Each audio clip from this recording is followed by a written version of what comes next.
You finally meet someone who genuinely likes you. They're kind, they're open, they see something good in you.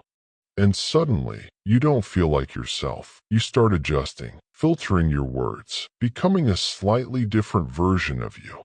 And the strange part is, the more they like you, the more fake you feel. Why does being accepted make you feel like you're performing? 2. Problem deep dive. It doesn't happen with everyone. With strangers, you're fine. With people you don't care about, you're relaxed. But when someone actually sees you, respects you, appreciates you, something shifts. You become hyper-aware of your tone, your expressions, your reactions. You start asking invisible questions. Am I saying this right? Do I sound interesting enough? What version of me do they like? Visual, close-up of someone staring at their reflection. And slowly, without noticing, you stop responding naturally. You start managing yourself. You laugh a bit more than you feel. You hide certain opinions. 3. Reframe. This feeling is not random, and it's not a personality flaw. It's a pattern your mind learned over time, a protective adaptation.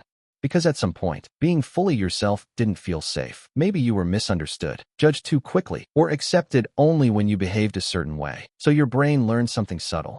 Being liked requires adjustment, not authenticity. Adjustment. Visual. Child sitting quietly while others talk over them. And now, even when the environment changes, that old rule stays active. So when someone genuinely likes you, your system doesn't relax. It prepares. It thinks, this matters, don't mess it up. And that's where the shift begins. 4. Psychological mechanism. Your brain is constantly predicting outcomes, not just externally, but socially. This is part of what psychologists call predictive processing. Your mind builds internal models of how interactions usually go. If your past taught you that acceptance is fragile, your brain treats it like something that can be lost at any moment. So instead of expressing yourself freely, you begin to simulate the right version of you. Think of it like a stage. When you're alone or with safe people, you're backstage, unfiltered, natural. But when someone important enters, your brain pulls you onto the stage. Now you're performing, not in a dramatic way, but in small, controlled adjustments.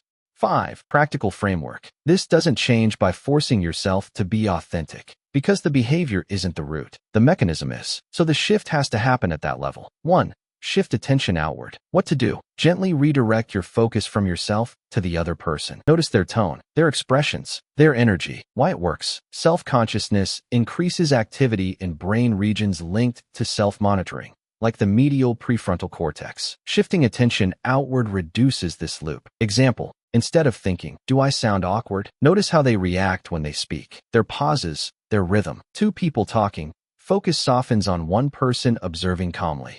2. Slow down your responses. What to do? Pause for a second before responding. Let your reaction form naturally. Why it works. When you're anxious about perception, your brain speeds up to optimize responses. Slowing down interrupts this automatic editing process. Example, someone asks your opinion. Instead of answering instantly, take a breath, then speak. It feels small, but it changes the source of your response. 3. Allow micro-discomfort. What to do? Say one slightly unfiltered thing in conversations. Not extreme, just real. Why it works. Avoidance reinforces fear. What to do? Pay attention to when you stop feeling. 6. Integration. All of this comes back to one simple idea. You're not fake. You're overaware. Your mind is trying to protect something, a version of you that feels acceptable. But in doing that, it interrupts the natural version of you. So the goal isn't to be more real. It's to reduce the interference. Think of it like static on a signal. The signal is already there. Your real thoughts, your real reactions. The static is the monitoring, the adjusting, the predicting. Visual. Waves moving slowly, then becoming clearer. You don't create authenticity. You uncover it by lowering the noise. Quiet, empowering, close. There's a quiet irony in all of this. The version of you that you're trying to protect is usually the version people connect with most. Not the polished one.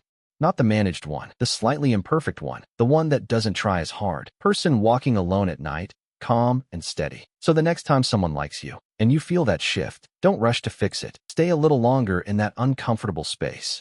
Because that space is where the real version of you is trying to come through. And maybe the question isn't, will they still like me if I'm real? But something quieter. Can I let myself be seen without editing the moment?